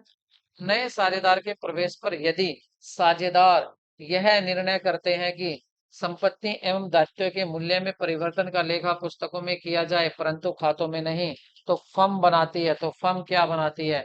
देखिए, मैंने आपसे कहा था कि अगर कोई पार्टनर्स आता है नए साझेदार के प्रवेश पर, तो वो क्या करते हैं, वो देखते हैं अपनी संपत्ति, अपनी एसेट और अपनी लाइबिलिटी, दायित्व को देखते हैं कि इनका रेट, इनकी जो वैल्यू थी, ये कम हो गई या ज्यादा हो गई। और इसके लिए ये इन सारी चीजों को एक अकाउंट में लिख लेते हैं, जिस अकाउंट को बोलते हैं रिवैल्यूएशन अकाउंट। Revaluation account. तो रिवैल्यूएशन अकाउंट कब बनता है। पहली बात तो आप इसको सुन लीजिए। रिवैल्यूएशन अकाउंट कब बनता है। Number one, change in profit sharing ratio. Number one, change in profit sharing ratio. Number two, इसमें होता है एडमिशन में, एडमिशन ऑफ पार्टनर में। नंबर टू, रिटायरमेंट, रिटायरमेंट हो या डेथ हो, इन सभी केसों में क्या होता है, आपका रिवैल्यूएशन अकाउंट बनता है। लेकिन रिवैल्यूएशन में जो भी लॉस आया, जो भी प्रॉफिट आया है, पार्टनर कह रहे हैं कि उसको, कह रहे हैं उसको मूल्यों में परिवर्तन किए बिना, लेखों में पुस्तक किए, लेखों में लिखे बिना, खातों में नहीं, कह रहे हैं कि note account in the prepare, के जो नया अमाउंट है, जैसे मान लेते हैं आपकी बात कर लेते हैं मशीन या फर्नीचर, चलो की बार फर्नीचर ले लेते हैं। फर्नीचर आपका पहले 1 लाख रुपए का था, और अब जब पार्टनर आ रहा है कोई नया, अब पता चला है कि ये जो फर्नीचर था ये 1.5 लाख का हो गया, तो कितना प्रॉफिट हुआ, 50,000 का। लेकिन पार्टनर चाह रहे हैं कि हम अब भी से 1 लाख का ही दिखाएंगे, 1.5 लाख का नहीं दिखाएंगे। तो ऐसी कंडीशन में ये कौन सा अकाउंट बनाएंगे, रिवलेशन अकाउंट नहीं, अब ये बनाएंगे मेमोरेंडम, मेमोरेंडम रिवलेशन अकाउंट, स्मारक पुनः मूल्यांकन खाता। तो पुनः मूल्यांकन खाता नहीं, अब बनेगा मेमोरेंडम रिवैल्यूएशन अकाउंट। और मैं आपको पार्टनरशिप में एक यहाँ बात और बता देता हूँ। देखिए, जो आपके लिए बहुत ही काम की है, आप जब इसको शुरू से लास्ट तक पढ़ेंगे पार्टनरशिप को, पार्टनरशिप शुरू अगर इसको करेंगे तो कहाँ से शुरू होगी? आपकी फंडामेंटल से। उसके बाद प्रॉफिट शेयरिंग रेशियो चेंज होता है, उसके बाद एडमिशन होता है, उसके बाद रिटायरमेंट होता है, उसके बाद डेथ होती है, उसके बाद फर्म का विघटन हो जाता है, डिसोल्यूशन हो जाता है। तो यहाँ पर आपके जो टोटल अकाउंट बनते हैं, मैं आपको बता दूं, तो देखिए, एक तो आपका प्रॉफिट एंड लॉस अकाउंट बनाते हैं partner special, profit and loss appropriation account. एक आपका बनता है जब कोई पार्टनर आता है या प्रॉफिट शेयरिंग रेशो में चेंज होता है। सुनो, पहले पार्टनर इसके साथ साथ क्या बनाते हैं? अपना कैपिटल अकाउंट भी बनाकर रखते हैं। दूसरा, अगर पार्टनर का एडमिशन होता है, पार्टनर्स की रिटायरमेंट होता है, पार्टनर्स की डेथ होती है, तो उस टाइम पर बनाया जाता है आपका रिवैल्यूएशन अकाउंट। कौन सा अकाउंट बनता है? Revaluation account. और अगर फर्म को ही बंद कर रहे हो आप, फर्म का विघटन कर रहे हो, तो आप बनाते हैं रियलाइजेशन अकाउंट,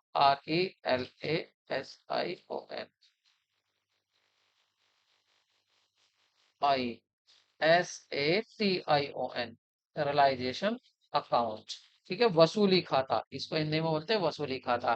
तो ये टोटल अकाउंट या खाते आपके होते हैं, ये भी आपको याद रखना है। ठीक है, नेक्स्ट क्वेश्चन देखते हैं। एबेस का लाभ विभाजन अनुपात दिया हुआ है। भाई, तीन पार्टनर हैं, ABC. ABC, the profit sharing ratio of ABC is 1:25, 1:10। ऐसे सेवानिवृत्त होने पर शेष साझेदार का अनुपात होगा। कह रहे हैं भाई, कौन जा रहा है? कह रहे हैं यहां से जा रहा है ए। ए मतलब ए जा रहा है, ए रिटायर हो रहा है फर्म से।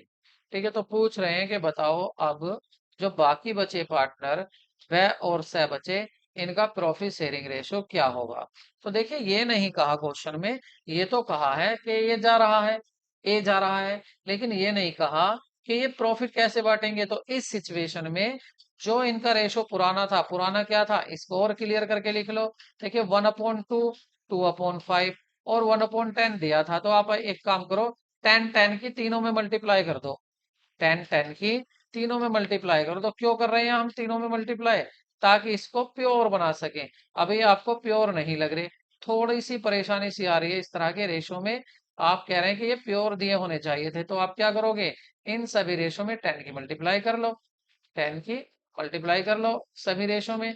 तो क्या होगा? 2 से ये कटेगा 5 टाइम, ये कटेगा 5 से 2 टाइम, और यहां से कटेगा 1 टाइम। तो क्या हो सकता है? और ये रेशो हो सकता है आपका 5 बन जा 5 हो सकता है, और इधर 2 2 जा 4 हो सकता है, और इधर 1 1 जा 1 हो सकता है। तो देखिए, इनका जो रेशो है, प्रॉफिट शेयरिंग रेशो है, वो क्या है? 5 4 1। अब जा कौन रहा है? जा रहा है आपका ए, ए जा रहा है। तो ये जो बचा, इनका क्या बचेगा? तो इनका यही बचेगा, 4:1, मतलब 4:1। तो इनका जो ए, इनका पैसे का रेशो होगा, वो होगा 4:1। तो सही ऑप्शन क्या है आपका? ए। नेक्स्ट क्वेश्चन देखते हैं। गार्नर मर्रे नियम लागू होगा जब, कब लागू होगा? जब सभी साझेदार दिवालिया हो जाएं, या सब साझेदार सक्षम हो, या कुछ साझेदार दिवालिया हो जाएं, उपरोक्त में से कोई नहीं। तो ये लगेगा जब कुछ साझेदार दिवालिया हो जाते हैं, सभी दिवालिया नहीं हुए। दिवालिया मतलब जिसका डेबिट शेष आ रहा हो कैपिटल अकाउंट का, मतलब उसके ऊपर बहुत सारा कर्जा हो, उसका पैसा रहा ना हो बिजनेस में। तो अगर कोई दिवालिया हो जाता है साझेदार, तो कुछ साझेदार अगर दिवालिया हो जाते हैं, सभी दिवालिया हो गए, तो फिर ये नहीं लगेगा गार्नर मर्रे का नियम। ये तभी लगता है जब कुछ साझेदार दिवालिया हो जाते हैं। अभी मैंने इसको आपको समझाया था कि ये होता क्या है। नेक्स्ट क्वेश्चन देखते हैं। कह रहे हैं, भुगतान किए जाने पर अलिखित देयता को डेबिट किया जाता है। Unrecorded liability when paid are debited. Unrecorded liability, unrecorded जो लाइबिलिटी होती हैं, उनको आपसे पूछ रहे हैं कि अनरिकॉर्डेड लाइबिलिटी डेबिट कहाँ की जाती हैं। देखो, ये बात हो रही है डिसोल्यूशन की। किसकी हो रही है? डिसोल्यूशन की। Dissolution of partnership, partnership firm. Dissolution of partnership firm की बात हो रही है। तो इसमें क्या होता है? जब पार्टनरशिप को हम बंद करते हैं तो यहाँ पर सबसे पहले हम क्या करते हैं, एक अकाउंट बनाते हैं और उसका नाम होता है रियलाइजेशन अकाउंट। रियलाइजेशन अकाउंट इसको बोलते हैं वसूली खाता। वसूली खाता इसको हम कहते हैं। ठीक है, अब इसको बनाते कैसे हैं उसका भी आप याद रखें। क्यों क्यों कह रहा हूं मैं आपको इससे याद रखें, क्योंकि यहां से आपको बहुत सारे क्वेश्चन पूछे जाएंगे। अब मैं आपको यहीं से इसको समझा दूंगा। ये डेबिट साइड होती है और ये क्रेडिट साइड होती है। तो देखिए, बिजनेस में पहले आपको एक बैलेंस शीट दी जाती है, तो जितनी भी उसकी एसेट होती है उन सभी को आप एसेट को यहाँ ट्रांसफर कर लेते हैं टू सन्ड्री, विविध संपत्तियां, to sundry assets. To sundry assets यहाँ लिख लेते हैं, फर्नीचर हो कुछ भी हो सब यहाँ पर लिख लोगे आप टोटल। ठीक है, और इसकी जनरल एंट्री क्या करोगे, जब ये डेबिट साइड में है किसके, रियलाइजेशन के, तो एंट्री क्या होगी, realisation account debit to sundry asset. Realisation account debit to sundry asset. लेकिन इस एसेट में क्या करोगे, एक तो आप कैश नहीं लिखोगे यहाँ इसके अंदर, और दूसरा क्या नहीं लिखोगे, बैंक अकाउंट नहीं लिखोगे। ये क्वेश्चन पूछ सकता है, क्या बैंक और कैश भी ट्रांसफर किया जाता है वसूली खाते में, तो नहीं।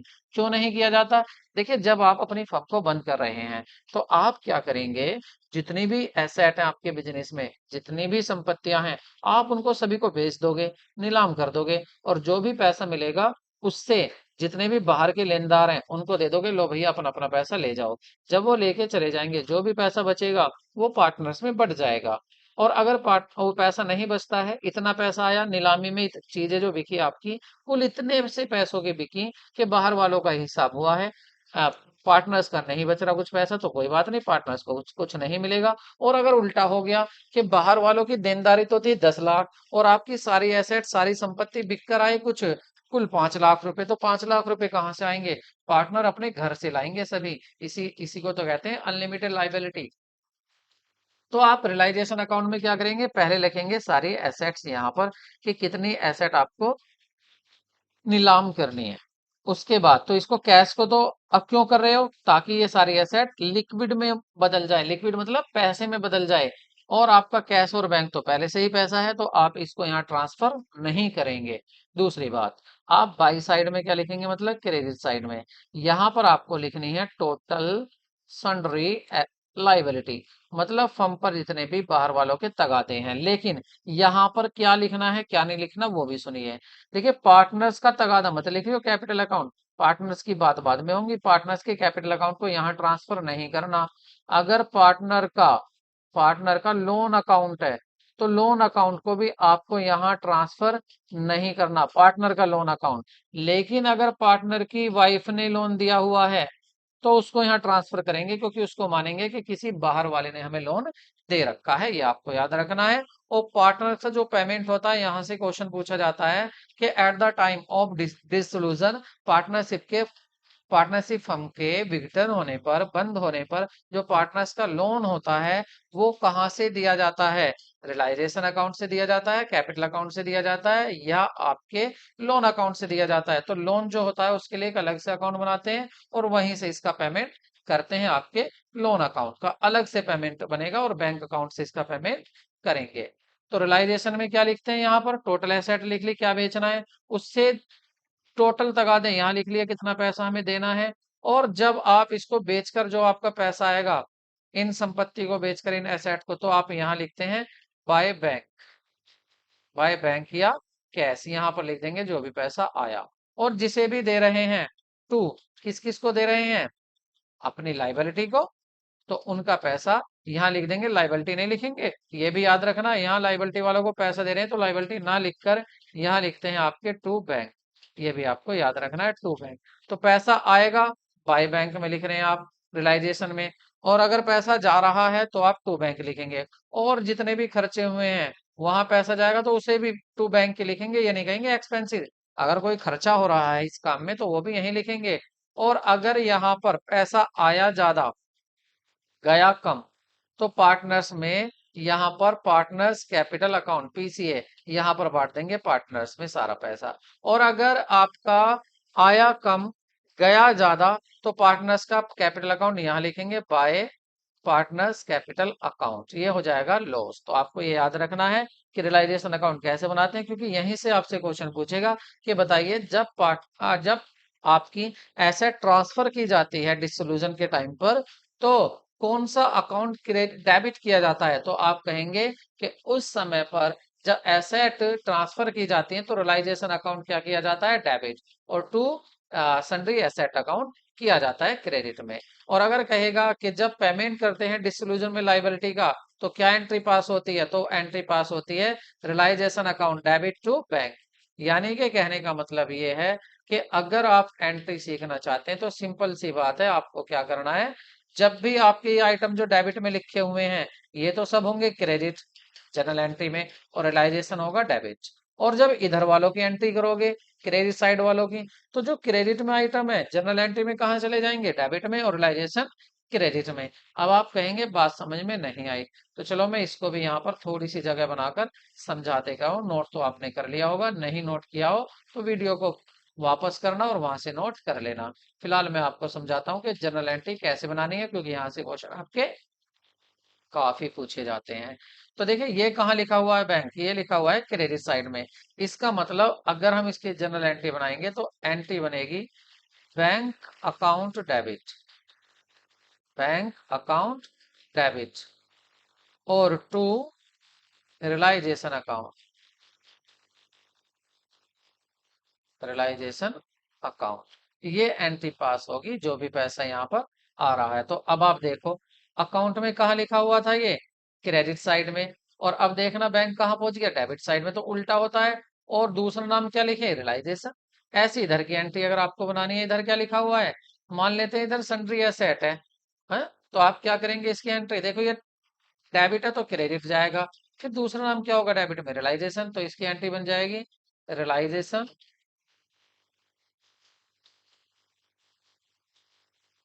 रियलाइजेशन अकाउंट डेबिट, और to to sundry asset account, to sundry asset account. तो ये जनरल एंट्री बनती है, आपको ये भी याद रखना है, क्योंकि ये मोस्ट इंपोर्टेंट है, यहां से क्वेश्चन पूछा जाता है। और यहाँ पूछा था कि भुगतान किए जाने पर जो थी पेड अनरिकॉर्डेड लाइबिलिटी। अब बात करेंगे अनरिकॉर्डेड लाइबिलिटी की, लेकिन उससे भी पहले और सुनिए, रियलाइजेशन के बाद आप बनाएंगे पार्टनर्स का कैपिटल अकाउंट, पीसीए। उसके बाद आप बनाएंगे यहाँ पर बैंक या कैश अकाउंट, उसके बाद बैंक और कैश अकाउंट, और पार्टनर्स का अगर लोन है तो लोन अकाउंट भी बनाएंगे। जब आप बैंक अकाउंट बनाएंगे तो बैंक में कहाँ से पैसा आया वो लिखेंगे, और कहाँ पैसा गया वो लिखेंगे। अगर दोनों साइड इक्वल आ जाती हैं तो इसका मतलब आपके सही अकाउंट सभी अकाउंट सही थे। अगर बैंक अकाउंट की दोनों साइड बराबर नहीं आती तो आपके अकाउंट सही नहीं थे। अब कुछ जो आपको जरूरी बातें थी याद करने की, वो क्या है, उससे ये क्वेश्चन क्या, सभी क्वेश्चन हो जाएंगे। देखिए जब आप यहाँ एसेट को ट्रांसफर कर रहे थे तो आपकी कुछ एसेट ऐसी थी जो आपको अनरिकॉर्डेड थी, आपको नहीं पता था कि हमारी वो एसेट भी है। कोई बात नहीं, अगर अनरिकॉर्डेड एसेट है, ट्रांसफर ना भी किया, लेकिन जब आपने उसको बेचा, नीलाम किया तो पैसा मिला, तो पैसा लिख देंगे रियलाइजेशन में। लेकिन एक बात यहाँ याद रखनी है, अगर आपकी ये नहीं कह रहा कि फर्नीचर को बिकने बिकने से कितना पैसा मिला, फर्नीचर बिका और उससे कितना पैसा मिला, तो आप मानेंगे कि जितने का था फर्नीचर उतने में ही बिक गया।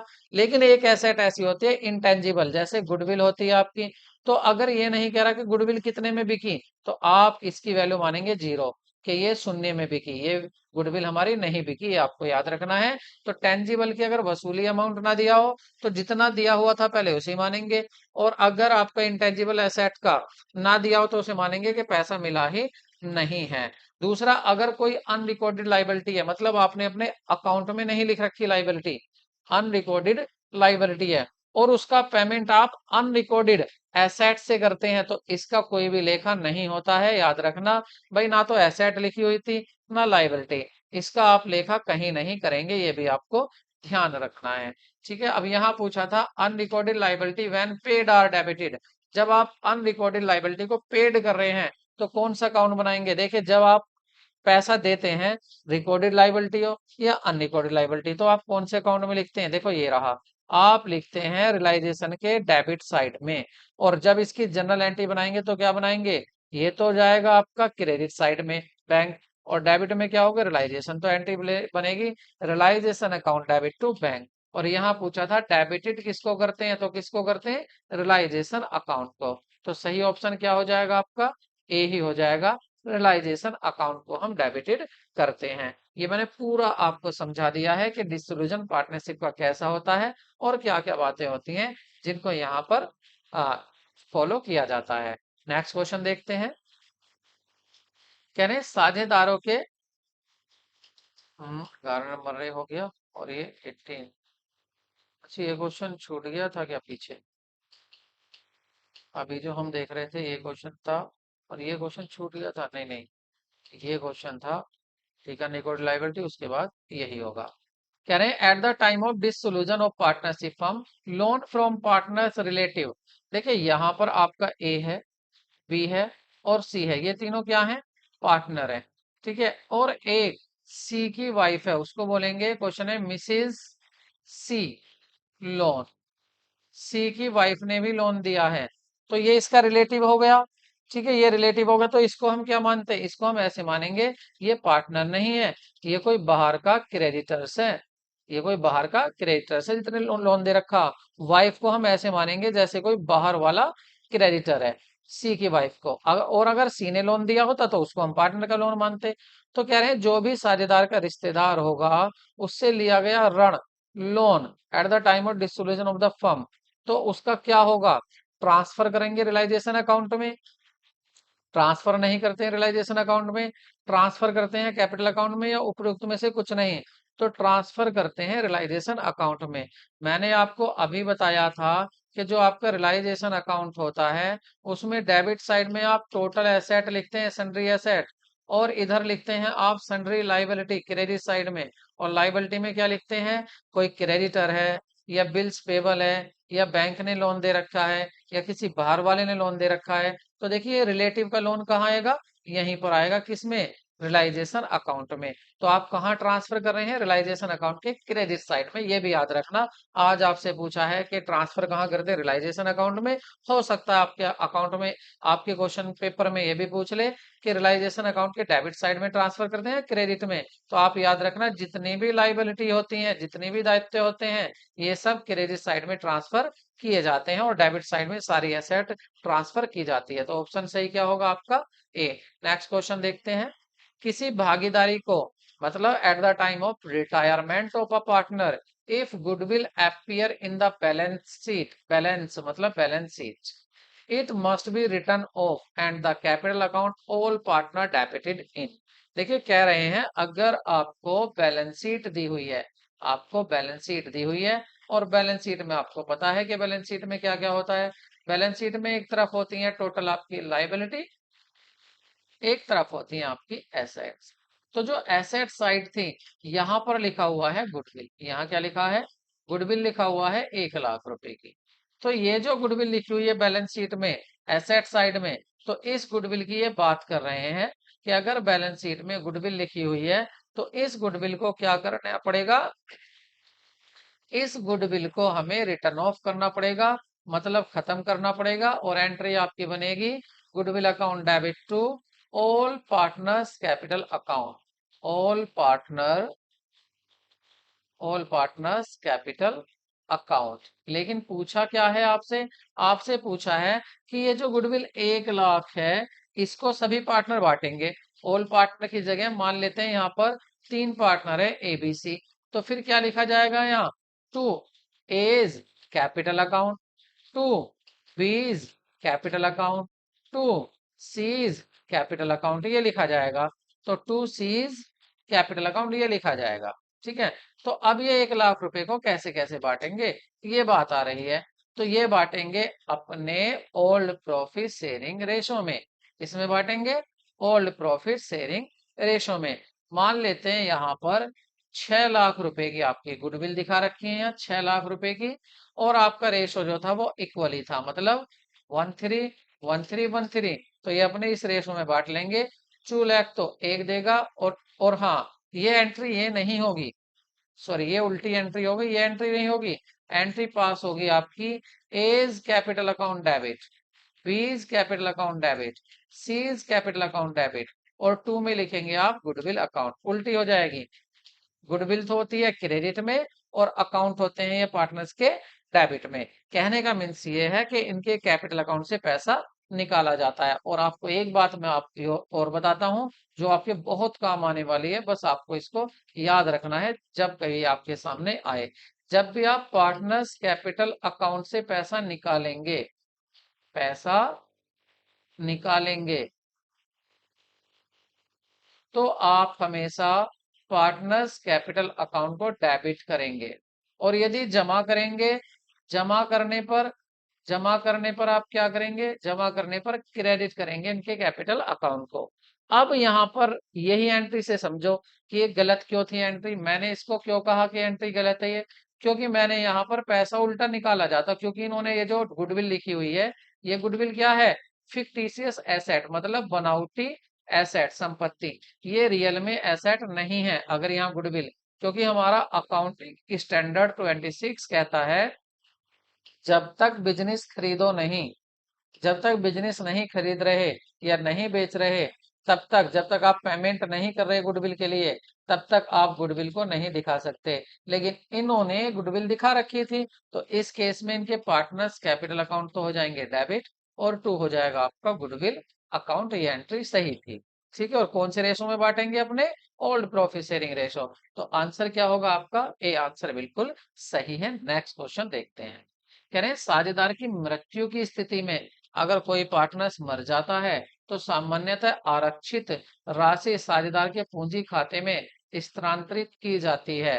तो अगर पार्टनर की डेथ हो जाती है तो जो अमाउंट होता है जनरल रिजर्व का, तो वो ट्रांसफर किया जाता है कैपिटल अकाउंट में। न्यू प्रॉफिट शेयरिंग रेशो में, ओल्ड में, कैपिटल में या इक्वली में। सुनिए पहली बात, देखो अब चल रहा है 2024, ठीक है, 2024।